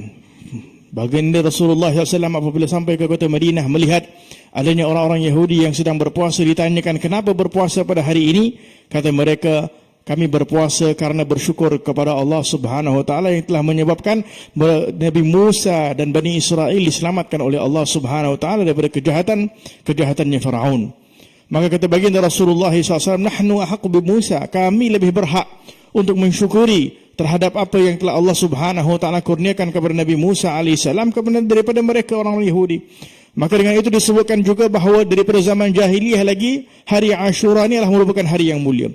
Sebelum difardukan untuk berpuasa bulan Ramadan, orang-orang dahulu berpuasa setiap hari Yaum Ashura. Setiap tahun Yaum Ashura, hari yang ke-10 daripada Muharram, mereka akan berpuasa. Setelah daripada datangnya Ramadan, maka tidak lagi diwajibkan untuk berpuasa. Sesiapa yang nak berpuasa boleh berpuasa, siapa yang tidak berpuasa pun tidak mengapa. Ini adalah bahagian daripada sunnah Nabi Muhammad sallallahu alaihi wa ala alihi wa sahbihi wa wasallam. Bahkan dianjurkan juga untuk berpuasa Tasu'a, satu hari sebelum hari yang ke-10, dengan niat agar tidak kita bersama seperti mana orang-orang Yahudi. Sunnah baginda Rasulullah sallallahu alaihi wa ala alihi wasallam. Ingin saya mengambil sedikit hikmah ataupun ibrah daripada kisahnya Nabi Musa dan juga Fir'aun. Kerana kisah Nabi Musa dan Fir'aun ini kisah yang panjang. Tetapi yang penting kita memetik daripada buah, memetik daripada hikmah, memetik daripada ibrah yang ada di dalam kisah-kisah orang-orang salihin, kisah para anbiya, kisah para mursalin, sehingga ia menjadi contoh di dalam kehidupan kita. Sehingga ianya menjadi panduan di dalam kehidupan kita, untuk kita hidup di dalam kehidupan yang diridai oleh Allah Subhanahu wa taala. Allah kisahkan kisah-kisahnya para anbiya di dalam Al-Quranul Karim supaya nak kuatkan hati kita, supaya nak kuatkan iman kita kepada Allah Subhanahu wa taala. Sehingga para salafus salih apabila memberitahu tentang kisahnya para aulia, para orang-orang salihin, kata mereka ini adalah jundillah, ini adalah merupakan tentera-tentera Allah Subhanahu wa taala yang akan mengkuatkan iman, yang akan mengkuatkan keyakinan kita apabila kita mendengar kisah-kisah orang-orang salihin. Hadirin dan hadirat yang dirahmati oleh Allah Subhanahu wa taala, Fir'aun adalah seorang manusia yang mana telah sampai kepada tahap kesombongan yang luar biasa. Sehingga Fir'aun ini, hadirin dan hadirat yang dirahmati oleh Allah Subhanahu wa taala, telah mengaku dirinya Tuhan. Ana rabbukumul a'la. Aku adalah Tuhan kalian, kata Fir'aun. Kenapa dia berani mengaku dirinya Tuhan, kata para ulama, adalah karena istimrar, berterusan nikmat yang Allah Subhanahu wa taala berikan kepada dia. Dia tak pernah sakit ini Fir'aun. Dan Fir'aun ini sentiasa kaya. Kekayaan dia luar biasa. Tak pernah kena penyakit, sehat sentiasa, tak pernah kena musibah, tak pernah kena bala apa-apa pun. Bahkan di dalam keadaan begitu kaya, kekayaan yang luar biasa. Sehingga akhirnya dah tengok tak pernah sakit, tak pernah, sentiasa semua benda dia dapat. Maka akhir sekali dia mengaku dirinya adalah Tuhan. Bahkan disebutkan di dalam khabar bahawa Fir'aun berjumpa dengan iblis. Nah, di dalam tafsir Al-Quran, salah satu tafsir disebutkan bahawa Fir'aun berjumpa dengan iblis di bilik air. Dan iblis berkata, "Ama ta'rifni, engkau tahu kenal tak aku siapa?" Maka Fir'aun tak pandang kepada dia. Fir'aun kata, "Engkau ni siapa?" Kata, "Engkau tak kenal aku siapakah?" Kata, "Aku inilah ciptaanmu. Bukankah engkau yang bagi tahu ana rabbukumul a'la? Bukankah engkau yang bagi tahu engkau adalah Tuhan? Nah, aku ni bahagian daripada ciptaanmu." Dia kata. Nak naikkan lagi, biar dia lebih rasa lagi dirinya sombong. Oh, betul. Nak naikkan egonya lagi. Dengan itu hadirin dan hadirat yang dirahmati oleh Allah Subhanahu wa taala, baginda Rasulullah sallallahu alaihi wasallam menyebutkan dalam hadis, "Idza ra'aita Allah Subhanahu wa taala yu'til 'abd ma yuhib." Kalau engkau melihat seorang hamba itu Allah memberikan apa yang diinginkan, apa yang dia nak, dia dapat selalu. Wa huwa muqim 'ala ma'siyah, di dalam keadaan dia ini berterusan duduk di dalam maksiat, banyak buat dosa tetapi tetap diberikan nikmat oleh Allah Subhanahu wa taala. Kata baginda Rasulullah SAW, "Fa'lam, ketahuilah bahawa zalika istidraj." Itu adalah istidraj, bahagian daripada azab daripada Allah Subhanahu wa taala. Ini yang kita dapati zaman sekarang, hadirin dan hadirat. Beramai kadang ada yang pernah saya jumpa, orang-orang yang kadang diberikan oleh Allah harta, diberikan kekayaan, tapi solat tak ada. Tapi boleh dia mengaku diri dia, "Aku ini beruntung, Tuhan ni sayang kepada aku." Ada orang yang solat tapi dia tak dapat apa-apa. "Aku, Masya Allah, tak solat pun, tapi pasal hati aku mungkin baik." Dia kata, "Aku tak solat pun, Tuhan tetap berikan aku kekayaan. Tuhan berikan aku kenderaan yang mewah. Tuhan memberikan aku rumah yang mewah." Bukankah ini yang diusaha oleh manusia? Orang susah payah keluar daripada rumah nak cari rezeki, Allah berikan aku rezeki luar biasa begitu banyak. Aku tak solat pun, wala aku beribadah kepada Allah Subhanahu wa taala. Maka kita tak pelik, hadirin dan hadirat yang dirahmati oleh Allah, apabila kita mengetahui kisah Fir'aun wal a'yadu billah. yang mendapat segala-galanya diberikan oleh Allah Subhanahu wa taala, bahagian daripada azab istidraj. Kata para ulama, istidraj yakni dinaikkan daripada satu keadaan kepada satu keadaan berterusan, supaya semakin banyak dosa dia dah lakukan dengan nikmat yang Allah berikan, lebih mudah dia nak melakukan dosa-dosa, supaya nanti di akhirah lebih banyak azab yang akan diberikan oleh Allah Subhanahu wa taala kepada dia. Wal'iyadzubillah. Dengan itu berkata salafus salih, kullama jaddadul ma'asi, setiap kali dia memperbaharukan dirinya melakukan maksiat, jaddadul ni'mah, Allah berikan tambahan nikmat. Dia buat maksiat baru, Allah bagi lagi nikmat. Dia buat maksiat baru, Allah bagi lagi nikmat ke atas. Jangan kita fikir benda itu adalah nikmat, tetapi benda itu adalah nikmah. Wal'iyadzubillah. Benda itu adalah peringatan daripada Allah, azab daripada Allah Subhanahu wa taala. Selagi mana kalau kita mendapat rezeki itu, walaupun rezeki itu halal, tetapi kita tengok diri kita, kalau kita masih duduk di dalam keadaan ma'asi, perkara-perkara yang difardukan oleh Allah kita tinggalkan, maka ketahuilah boleh jadi harta itu adalah merupakan harta sebagai ujian daripada Allah nak mencampakkan kita ke dalam api neraka. Wal'iyadzubillah subhanahu wa ta'ala. Maka dengan itu hadirin dan hadirat yang dirahmati oleh Allah Subhanahu wa ta'ala, kita dapat petik bagaimana Fir'aun ini boleh sampai kepada kejahilan yang luar biasa, kesombongan yang luar biasa. Puncak daripada kesombongan, mengaku dirinya Tuhan, mengaku dirinya adalah Tuhan. Apa lagi dah nak? Kekayaan dah ada, harta dah ada, pangkat dah ada, kuasa dah ada, apa lagi dah ada di atas? Tak ada apa-apa lagi dah. Khalas, aku adalah Tuhan. Datang pula iblis lagi sokong, aku kan ciptaan engkau ni. Dia kata, abah, memang betul lah kalau macam tu, memang betul-betul lah aku ni Tuhan. Wal'iyadzubillah subhanahu wa ta'ala. Maka dengan itu Imam Al-Junaid, seorang ulama besar dahulu, beliau berkata, bahagian daripada kesyukuran kita kepada Allah Subhanahu wa ta'ala, kalau kita benar-benar nak bersyukur kepada Allah, antara adalah engkau melihat dan memandang dirimu laisa ahlan lin ni'mah, engkau itu tidak layak mendapat nikmat-nikmat ini. Siapa aku untuk Allah Subhanahu wa ta'ala memberikan aku rezeki? Siapa aku untuk Allah memberikan aku nikmat al-Islam, nikmat al-iman? Siapa aku daripada ramainya manusia di luar sana? Allah pilih aku untuk duduk di dalam rumah Allah Subhanahu wa ta'ala. Siapa aku untuk Allah berikan aku izin lidah aku masih boleh berzikir, masih boleh bersalawat kepada Nabi Muhammad SAW, masih boleh duduk dengan orang-orang salihin, masih boleh duduk dengan para ulama. Setiap kali dia merasai dirinya tak layak mendapat nikmat-nikmat ini, dia akan menghargai nikmat yang diberikan oleh Allah Subhanahu wa ta'ala. Opposite kepada iblis, wal'iyadzubillah. Apabila Allah perintahkan iblis sujud kepada Nabi Adam, dia terus mengaku diri dia. Aku ni siapa? Aku ni lebih baik daripada dia.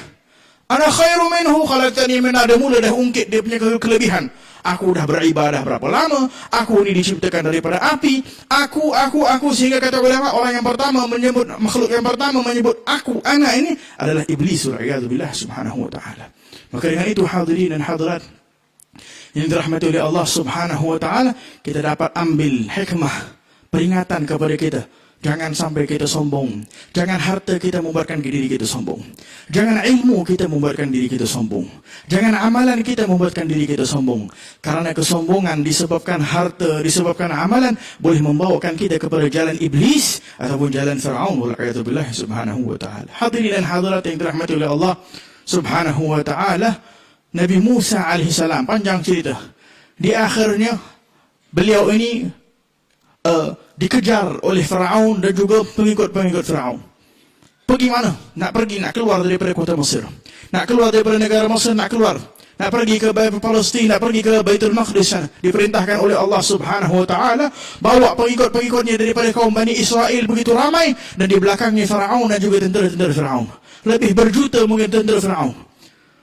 Sampailah di suatu kawasan, dah tak ada jalan lagi dah. Yang ada di depannya laut. Innal mudrakun. Kata Bani Israel, habis dah. Dah tak ada jalan lagi dah keluar. Ini Firaun tengah datang dengan dia punya tentera yang luar biasa. Dipanggil lah banyak, panggil ramai. Habislah kita akan kenalah. Habislah kita akan bunuh, akan dibunuh, akan mati. Habis dah tak boleh nak pergi mana, dah tak ada jalan keluar lagi dah. Tetapi kita lihat hadirin dan hadirat, sifat yang ada pada seorang Nabi, sifat yang ada pada seorang Rasul, hati yang ada pada seorang Nabi dan seorang Rasul sallallahu alaihi wa ala alihi wasallam. Apa kata Nabi Musa? Kalla, sama sekali tidak. Inna ma'iya rabbi sayahdin. Aku mempunyai Tuhan. Tuhan aku akan membimbing aku. Dah tak ada jalan keluar, tetapi hamba Allah yang saleh sentiasa akan ada jalan keluar baginya. Dengan itu disebutkan, tak Tak ada masalah besar selagi mana kita mempunyai Allah Subhanahu wa taala yang maha besar. Tak ada berjalan, tak ada masalah besar. Masalah apa? Orang mukmin tidak akan pernah ada masalah besar selagi mana hatinya yakin kepada Allah Subhanahu wa taala yang maha besar. Setiap kali dia masuk ke dalam salatnya, dia keluar daripada salat, tak ada lagi dah problem dunia akan membuatkan dia stres, yang akan membuatkan dia depres dan sebagainya. Tetapi apabila kurangnya di dalam hati kita pengagungan kepada Allah, dan itu kita dapati zaman sekarang ramai anak-anak muda kita depres lah. Ada yang nak bunuh diri dah, ada yang itu, ada yang ini dan sebagainya, karena tidak ada di dalam hati mereka keagungan kepada Allah, pengagungan kepada Allah, kecintaan kepada Allah Subhanahu wa taala. Hadirin dan hadirat yang dirahmati oleh Allah, keyakinan yang ada pada para anbiya yang membuatkan mereka tidak takut apapun. Firaun takut kerajaannya hilang, takut kedudukannya hilang, karena disebutkan bahawa dia bermimpi datang api daripada Baitul Maqdis nak habiskan semua ni, kecuali Bani Israel ni tak ada. Bani Israel saja hidup, yang lain semua hancur. Dia takut sehingga dia bunuh ramai orang. Daripada Bani Israel, setiap anak lelaki bunuh semua. Baby yang lelaki yang baru dilahirkan, semua anak semua dibunuh. Karena apa? Karena dia takut kedudukan dia duniawi yang tidak mempunyai apa-apa nilai di sisi Allah Subhanahu wa taala. Tetapi ini opposite. Nabi Musa alaihissalam yang tak punya apa-apa tetapi tidak takut kepada apapun, karena apa? Di dalam hatinya ada Allah Subhanahu wa taala. Hadirin dan hadirat yang dirahmati oleh Allah, begitulah keadaannya orang-orang salihin sebelum kita. Nabi Muhammad sallallahu alaihi wasallam saat daripada tengah hijrah daripada kota Mekah menuju ke kota Madinah, duduk di dalam gua Thur, tunggu di dalam gua. Kata Sayyidina Abu Bakar As-Siddiq, wahai Rasulullah, ini orang-orang Quraisy yang tengah duk kejar kita ni, kalau ditunduk saja sedikit dia akan nampak kita. Apa kata Nabi Muhammad sallallahu alaihi wasallam? Melihatlah kelebihan yang ada para nabi, ada para rasul sallallahu alaihi wasallam. Ma dhannuka bithnain Allahu thalithuhuma. Wahai Abu Bakar, apakah pendapatmu kalau kita ini bukan berdua, tetapi yang ketiga itu adalah Allah Subhanahu wa taala? Keyakinan yang ada pada Nabi Muhammad sallallahu alaihi wasallam, turun firman Allah, in la tahzan innallaha ma'ana. Jangan kau bersedih, Allah Subhanahu wa taala bersama dengan engkau. Membuatkan Sayyidina Abu Bakar As-Siddiq menjadi tenang, membuatkan Sayyidina Abu Bakar As-Siddiq menjadi yakin yang luar biasa, sehingga disebutkan keyakinan yang Sayyidina Abu Bakar As-Siddiq ini kalau nak dibandingkan dengan seluruh ummah, la rajaha iman Abu Bakar, imannya Sayyidina Abu Bakar As-Siddiq ini lebih berat daripada kita semua. Pasal dia dah dapat tadi kelebihan sir daripada baginda Rasulullah sallallahu alaihi wasallam, mengalirnya keyakinan Nabi Muhammad kepada Sayyidina Abu Bakar As-Siddiq radhiyallahu taala anhu. Hadirin dan hadirat yang dirahmati oleh Allah Subhanahu wa taala, Rasulullah SAW disebutkan dalam sebuah kisah, di dalam perjalanan nak pergi perang, mereka berehat seketika di satu kawasan, dan selalunya para sahabat akan melihat pohon yang paling besar, yang itulah akan dibiarkan Nabi Muhammad SAW duduk di situ. Nabi Muhammad rehat di bawah pohon. Saat tengah rehat, disebutkan ada satu orang Arabi datang nak bunuh Nabi Muhammad SAW. Orang semua tengah rehat, diselit masuk sampai ke depan Nabi. Kebetulan Nabi tengah rehat, tengah tidur. Nabi punya pedang tengah sangkut di atas pohon. Diambil pedang Nabi Muhammad SAW, nak takutkan Nabi Muhammad SAW. Tak ada jalan keluar. Logiknya manusia, mana ada jalan keluar lagi dah. Habis. Nabi Muhammad akan dibunuh. Pisau dah ada kat tangan ni, pedang dah ada kat tangan musuh. Sehingga dibangunkan Nabi Muhammad SAW, ya Muhammad, nah, mayam na'uka mindi, sekarang siapa yang boleh menghalang kau? Habis dah, kau nak mati dah sekarang, tak? Siapa? Nabi Muhammad SAW bangun. Iman yang ada di dalam hati luar biasa kepada Allah, keyakinan yang ada di dalam hati luar biasa kepada Allah Subhanahu wa taala, hanya melihat musuh tersebut dengan menyebutkan satu kalimah, iaitu katanya apa? Allah. Hanya dengan sebut kalimat Allah, keyakinan daripada lubuk hati yang penuh dengan cahaya membuatkan si musuh ini menggeletar. Pedang dah pegang, menggeletar pedang tersebut sehingga jatuh pedang itu di lantai. Dan Nabi Muhammad SAW ambil pula pedang dia dan berkata, nah sekarang siapa boleh selamatkan kau? Maka dia pun minta maaf. Aku minta maaf. Kata dalam sebuah riwayat, Nabi Muhammad SAW suruh dia masuk Islam, tapi dia kata dia tak mahu. Tetapi dalam masa yang sama dia beritahu, aku tidak akan kacau, aku tidak akan ganggu, aku tidak akan memusuhi kau. Dia pun keluar akhirnya. Hadirin dan hadirat yang dirahmati oleh Allah Subhanahu wa taala, hal seumpama ini kadang turun kepada orang-orang yang saleh. Allah menyebutkan dalam Al-Quranul Karim, wa'bud rabbaka hatta ya'tiyakal yaqin. Beribadahlah kepada Tuhanmu sehingga Allah berikan keyakinan. Kata ulama, al-yaqin di sini ada dua makna. Yaqin yang pertama ulama tafsir menyebutkan adalah beribadahlah kepada Tuhanmu sehingga datang kematian, wafat. Keyakinan yang kedua berkata para ulama, Imam Ahmad bin Hasan Attas beliau berkata adalah beribadahlah kepada Tuhanmu sehingga nur cahaya ibadah itu masuk ke dalam hati, membuahkan keyakinan di dalam hati. Hadirin dan hadirat, Imam Abdullah bin Ali Al-Haddad, seorang ulama di kota Hadramaut, keyakinan yang luar biasa. Imam Haddad ini kalau keluar daripada rumahnya nak menuju kepada masjid, dia dah beritahu siap-siap kepada murid-muridnya, jangan ada sesiapa bercakap dengan aku. Karena aku kalau dah pergi masjid, nah ini lihat bagaimana keadaan orang-orang salihin pergi masjid. Aku kalau dah pergi masjid, aku akan pergi dengan sepenuh hati, sepenuh jiwa. Mereka ini adalah orang-orang salihin, kalau mengambil wudu mereka itu pun mereka fokus untuk khusyuk. Karena kata Imam Al-Ghazali, kalau kita nak khusyuk di dalam salat, kita khusyuk di dalam wudu dulu. Ambil wudu itu dengan penuh khusyuk, akan khusyuklah di dalam salat kita.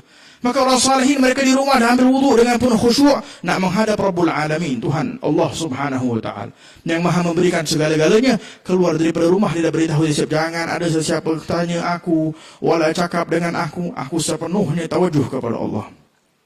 Sampai di rumah Allah Subhanahu wa Ta'ala, disebutkan dalam riwayat bahawa beliau apabila nak bertakbir, nak solat ni, angkat tangan nak solat, Allahu Akbar, dinding di depan Imam Abdullah bin Haddad tak mampu nak menahan cahaya nur keyakinan yang ada pada hamba Allah yang saleh. Terjadi karamah kepada wali Allah ini, kepada ulama ini, terbelah dua dinding tersebut. Ini terjadi di kota Hadramaut, hadirin dan hadirat. Maka dengan itu, hadirin dan hadirat yang dirahmati oleh Allah Subhanahu wa Ta'ala, kita perlu mempunyai waktu dengan Allah. Jadikanlah waktu-waktu seumpama majlis seumpama ini adalah waktu untuk kita kuatkan keyakinan kita kepada Allah Subhanahu wa Ta'ala. Berzikir kepada Allah dengan niat agar Allah kuatkan keyakinan kita kepada Allah Subhanahu wa Ta'ala.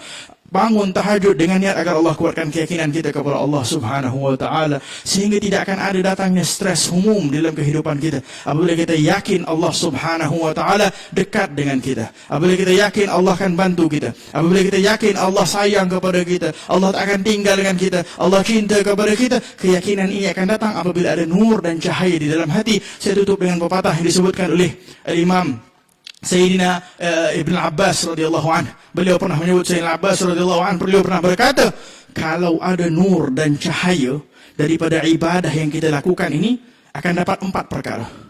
Yang pertama, apabila kita beribadah dengan ikhlas, cahaya ini akan membuatkan diya'un fil wajh. Wajah kita akan bercahaya. Kadang ada orang kita tengok wajah dia saja, kita langsung teringat kepada Allah Subhanahu wa Ta'ala. Tengok wajah dia saja membuatkan kita rindu kepada baginda Rasulullah SAW. Belum dia cakap apa-apa pun. Kenapa? Karena dia adalah ahli tahajud. Dia adalah orang yang suka solat malam. Dia adalah orang yang ikhlas kepada Allah Subhanahu wa Ta'ala. Yang kedua, kata Sayyidina Abbas radhiyallahu anhu, apa kata beliau? Kalau dah ada nur dan cahaya ini, pahala ibadah ini akan membuatkan nur fi qalbih, akan membuatkan hatinya juga turut bercahaya.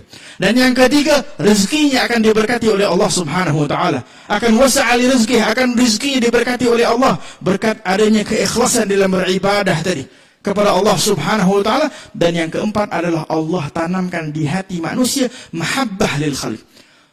Allah jadikan hamba-hamba Allah sayang kepada dia.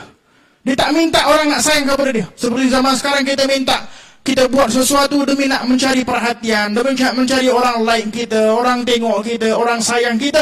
Mereka tak minta. Mereka hanya minta Allah. Allah jadikan manusia semua sayang kepada mereka. 4 perkara pula kata Sayyidina Abbas, kalau orang yang melakukan dosa, hadirin dan hadirat, yang pertama adalah zulmatun fil wajh. Wajahnya akan gelap.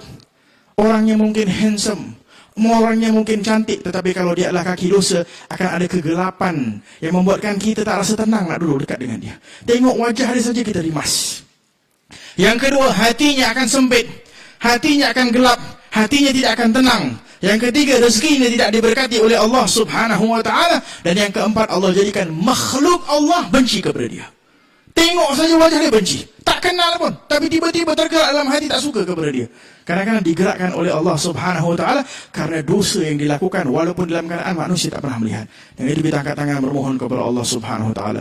Kita berzikir sedikit dengan meminta agar Allah Subhanahu wa Ta'ala kuatkan hati kita, kuatkan keyakinan kita, kuatkan iman kita. Kita minta kepada Allah di rumah Allah Subhanahu wa Ta'ala saat ini. Kita mohon kepada Allah Subhanahu wa Ta'ala berkat boleh jadi ada orang yang saleh yang hadir, boleh jadi ada orang yang kuat keyakinannya hadir bersama-sama dalam masjid. Disebutkan oleh ulama, bahawa kelebihan hadir dalam majlis ilmu, kelebihan hadir dalam majlis zikir adalah apa? Adalah apabila adanya orang yang cinta kepada Allah, adanya orang yang rindu kepada Allah, adanya orang yang cinta kepada Rasulullah, adanya orang yang kuat keyakinannya kepada Allah. Setiap yang hadir, yang dah hatinya keadaan datang dalam keadaan kosong, akan dimengalirkan ini cahaya-cahaya yang ada pada orang-orang yang soleh tadi, memenuhi ruang hati kita, sehingga tidak kita keluar kecuali kita masing-masing dapat habuan.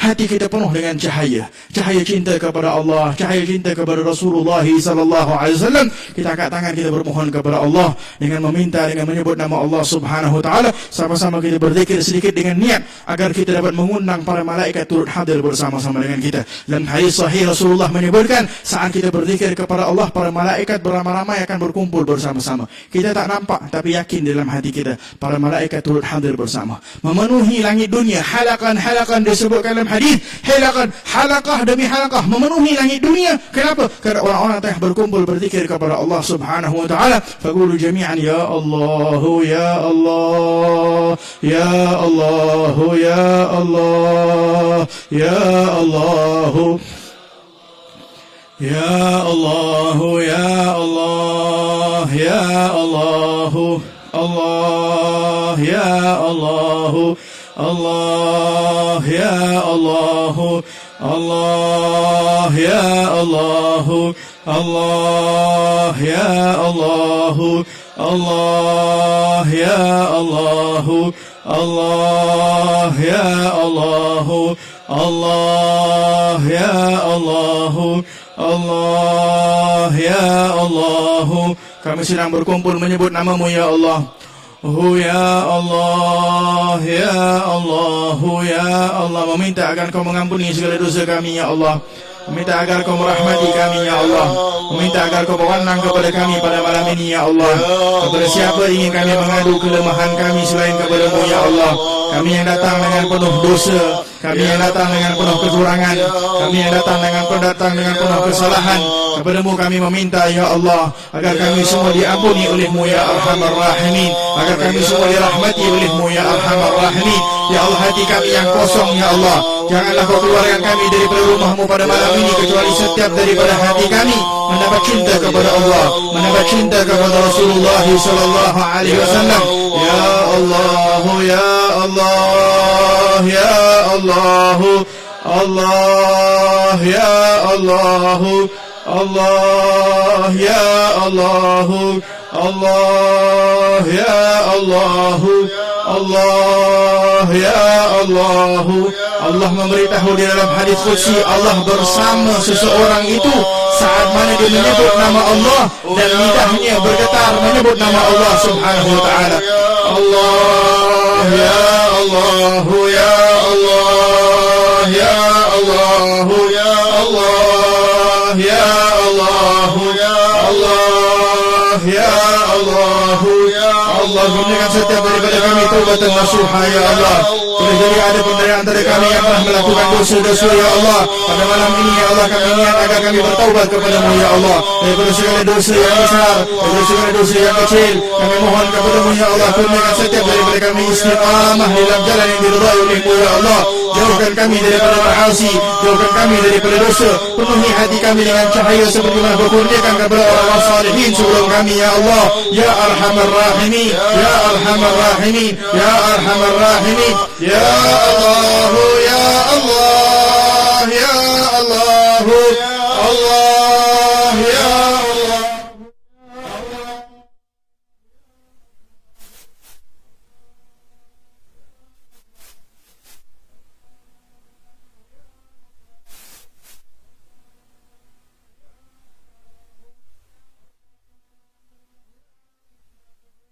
Allah, ya Allah, ya Allah, ya Rahman, ya Rahim, ya Allah, ya Rahman, ya Rahim, ya Allah, ya Rahman, ya Rahim, ya Allah, ya Rahman, ya Rahim. La ilaha illallah, la ilaha illallah, la ilaha illallah, la ilaha illallah, la ilaha illallah, la ilaha illallah.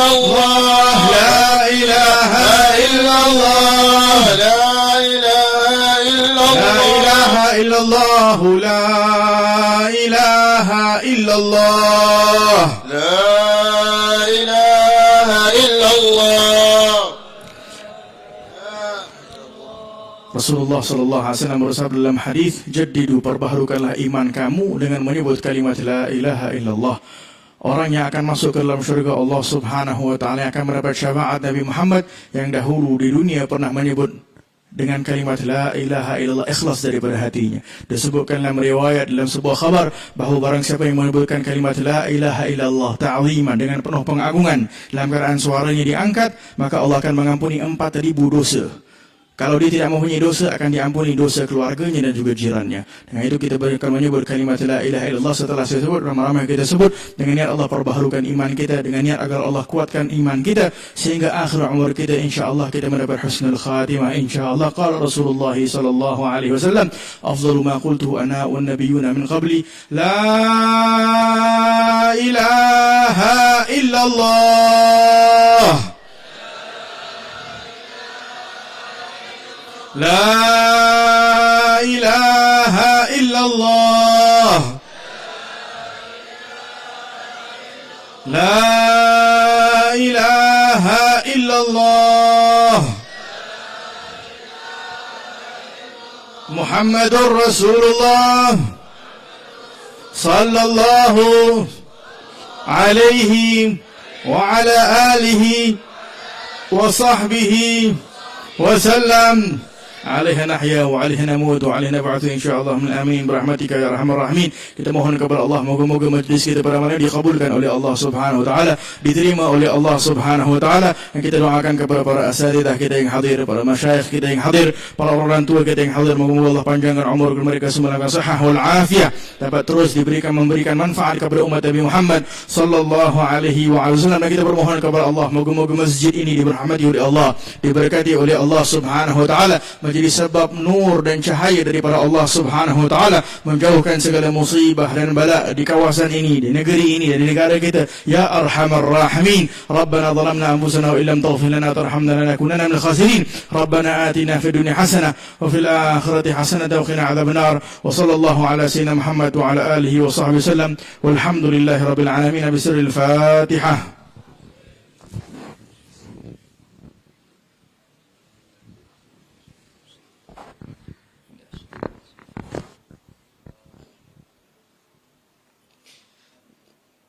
Amin amin ya rabbal alamin. Jazakallah khairan katsira diucapkan kepada Fadilatul Syekh Habib Nail bin Tahir di atas tausiah yang sangat bertenaga yang memberikan kesan kepada jiwa kita semua. Terima kasih di atas doa daripada Tuan Syekh kepada Allah Subhanahu wa taala, mudah-mudahan akan dimakbulkan oleh Allah. Sebagai pengakhiran kemuncak majlis Mahabbatul Rasul dan majlis ilmu pada malam ini, sukacita menjemput yang berbahagia Ayahanda Tuan Syekh Alauddin bin Datuk Haji Abu Bakar untuk menyampaikan tausiah dan seterusnya khulasah rumusan kepada majlis kita pada malam ini. Dengan segala hormatnya dipersilakan.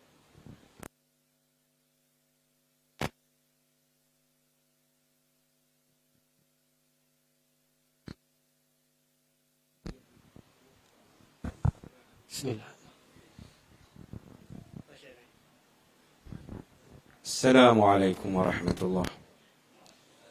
الحمد لله أحمده حمدا كما ينبغي لكرم وجهه وعز جلاله، وأستعينه استعانة من لا حول له ولا قوة إلا به، وأستهديه بهداه الذي لا يضل من أنعم به عليه، وأستغفره استغفار عبد مقر بخطيئته وأن لا ملجأ ولا منجى منه إلا إليه. اللهم صل وسلم على سيدنا محمد بما يليق بمقامه وعلى آله وصحبه ومن سار على نهجه ومنواله. أما بعد. Ananda pengurusi majlis, معالي أصحاب المعالي الحبايب والمشايخ، أجازكم الله خير الجزاء. الضيوف الكرام، أبنائي وأبنائي muslimin muslimat yang dirahmati Allah sekalian. Saya tak ada dalam tentatif pun untuk bercakap. Tapi saya nak ambil kesempatan kerana saya nak mengucapkan tahniah dan syabas kepada pengurusan masjid yang berjaya kutip sejarah selama 40 tahun penubuhan Masjid Sultanah Bahiyah ini.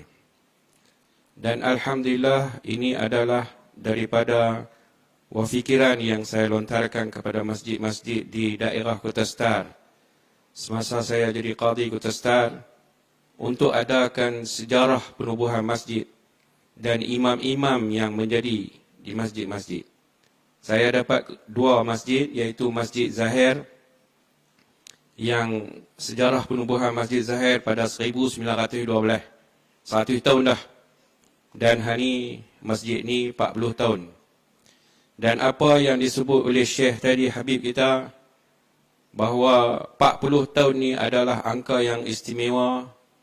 Saya tak ulang dah ayat yang dia baca. Ayat tu duduk dalam surah Al-Ahqaf, ayat 15. فَلَمَّا بَلَغَ أَشُدَّهُ وَبَلَغَ 40 سَنَةً قَالَ رَبِّ أَوْزِعْنِي أَنْ أَشْكُرَ نِعْمَتَكَ عَلَيَّ وَعَلَى وَالِدَيَّ وَأَصْلِحْ لِي فِي ذُرِّيَّتِي إِنِّي تُبْتُ إِلَيْكَ وَإِنِّي مِنَ الْمُسْلِمِينَ. Ini dalam surah Ahqaf ayat 15. Dan apa yang disebut istimewa angka 40 tu, semua Nabi dilantik jadi Nabi umur 40. Kecuali Nabi Isa AS.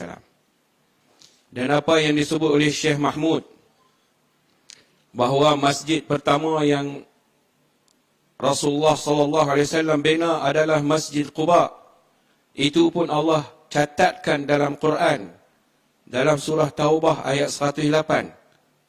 لَمَسْجِدٌ أُسِّسَ عَلَى التَّقْوَى مِنْ أَوَّلِ يَوْمٍ أَحَقُّ أَنْ تَقُومَ فِيهِ رِجَالٌ يُحِبُّونَ أَنْ يَتَطَهَّرُوا وَاللَّهُ يُحِبُّ الْمُطَّهِّرِينَ. Apa yang Allah puji kaum Amr Bani Auf, sebab mereka ni Allah kasih sayang kepada mereka kerana mereka suka suci bila buang air besar. Mutahhirin di sini, tafsir Ibn Katsir kata, kanu yatatahharuna min qada'il hajati bil ma'. Kita lah ni, kita tak ikut orang putih. Bila kita nak buang air besar, kita guna air. Bila kita guna air, Allah puji kita, wallahu yuhibbul mutahhirin. Tu dalam surah At-Taubah ayat 108. Jangan silap waqaf tidak. Jangan baca la taqum fihi abadan li masjidin. Tu salah. La taqum fihi abada itu berkaitan masjid dirar. Masjid dirar ni orang munafik bina. Bukan tujuan untuk beribadat kepada Allah, tetapi untuk memecah belahkan kesatuan Islam. Jadi datangnya Masjid Quba ni untuk nak habaq masjid yang dibina oleh Rasulullah pada hari pertama, ussisa ala taqwa. Makna dia kalau kita nak bina masjid, jangan bina masjid atas nak pecah belahkan kesatuan. Nak bina masjid, asas dia apa? Taqwa Allah. La masjidun ussisa ala taqwa. Tetapi kalau kita nak tengok masjid di atas muka bumi ini, Allah Subhanahu wa taala sebut, inna awwala baitin wudi'a lin-nasi lalladhi bi Bakkah mubarakan wa hudan lil alamin. Artinya masjid ni tempat pertama untuk manusia semua.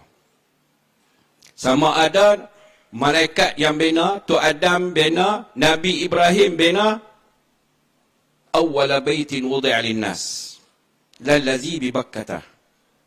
Nabi SAW sebelum dia nak bina Masjid Quba, bila dia diperintahkan Isra Mi'raj untuk sembahyang, dia letak Kaabah di tengah-tengah.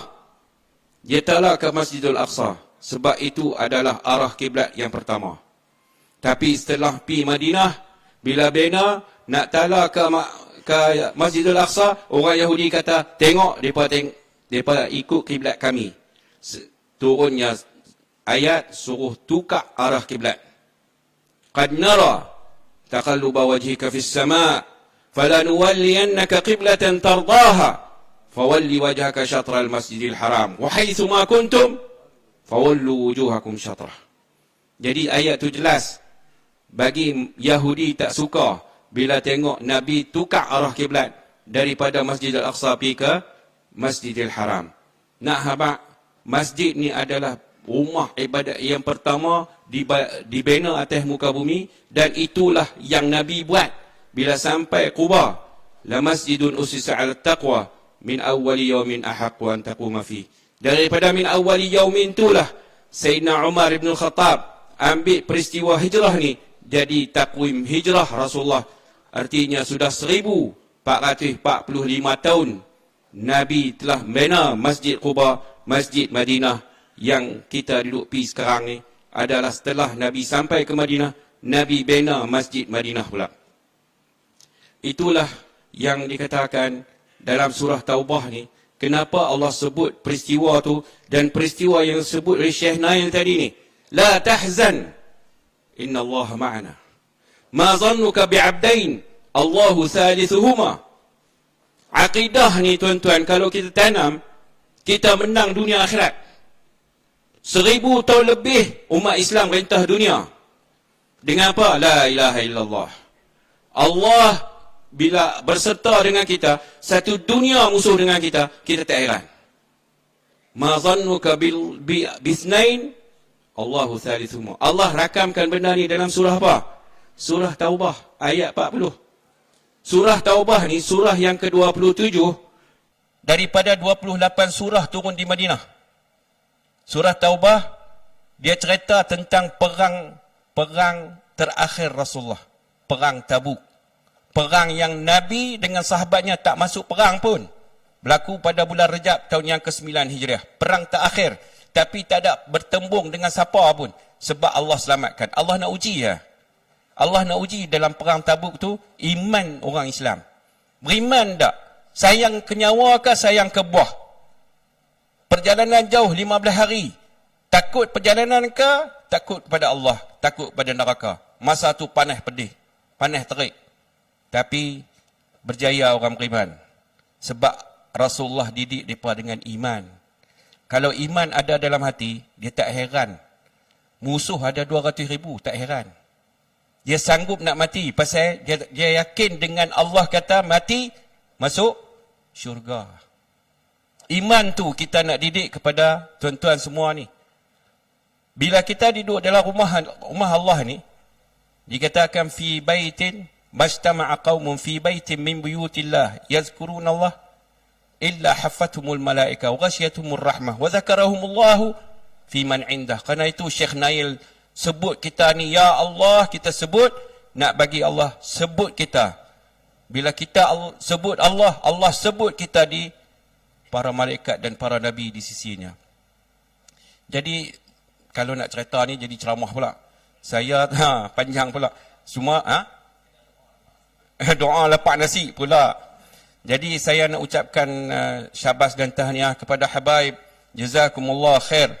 Qul hazihi sabili ad'u ila Allah ala basiratin ana wa man ittaba'ni wa subhanallah wa ma ana minal musyrikin wa man ahsanu qawlan mimman da'a ila Allah wa amila salihan wa qala innani minal muslimin. Jazakumullah khair. Orang main daripada jauh daripada Kuala Lumpur untuk doa kepada kita, untuk kita disebut oleh Allah Subhanahu wa taala. Sepatutnya kita bersyukur banyak. Kita dipilih oleh Allah, bukan hari ni Tuhan nak tentukan ketentuan kita ni. Pertemuan kita ni daripada azali lagi sudah menjadi kenyataan. Hari ni hari Jumaat, hari Ashura.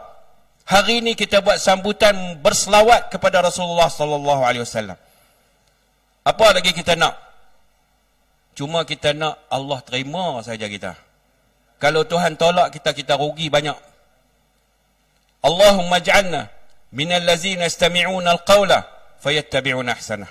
Allahumma habbibna ila al-iman وزينه في قلوبنا وكره إلينا الكفر والفسوق والعصيان. اللهم ارزقنا حبك وحب نبيك وحب كل عمل يقربنا إليك.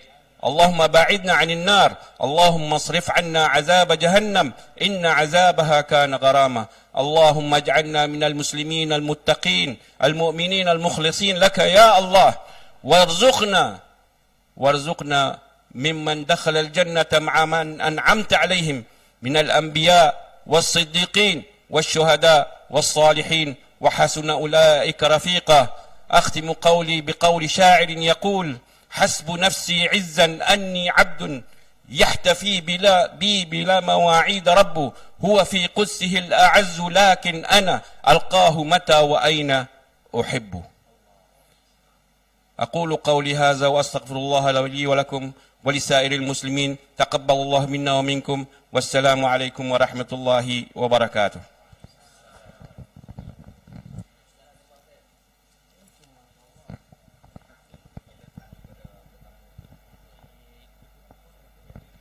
Alhamdulillah, dengan berakhirnya khulasah serta doa daripada Tuan Syekh Alauddin, maka berakhirlah majlis kita pada malam ini.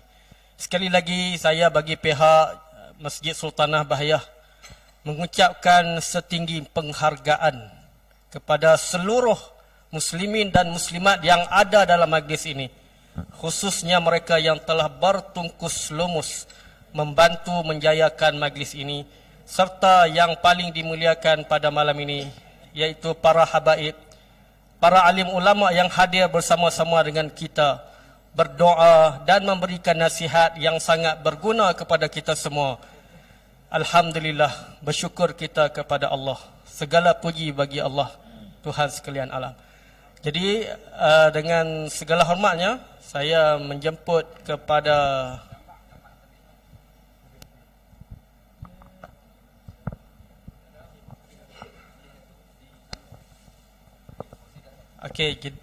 kita tangguh dulu majlis kita pada malam ini, dan saya mempersilakan yang berbahagia Ustaz Helmi Asy-Syafi'i untuk mengiringi ya.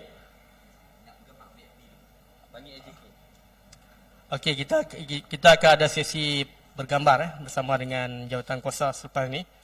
Jadi dijemput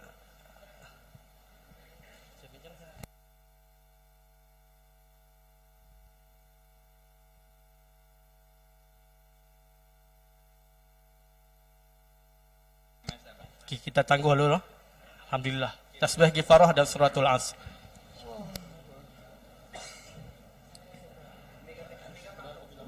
Ya Arhamar Rahimin, Ya Arham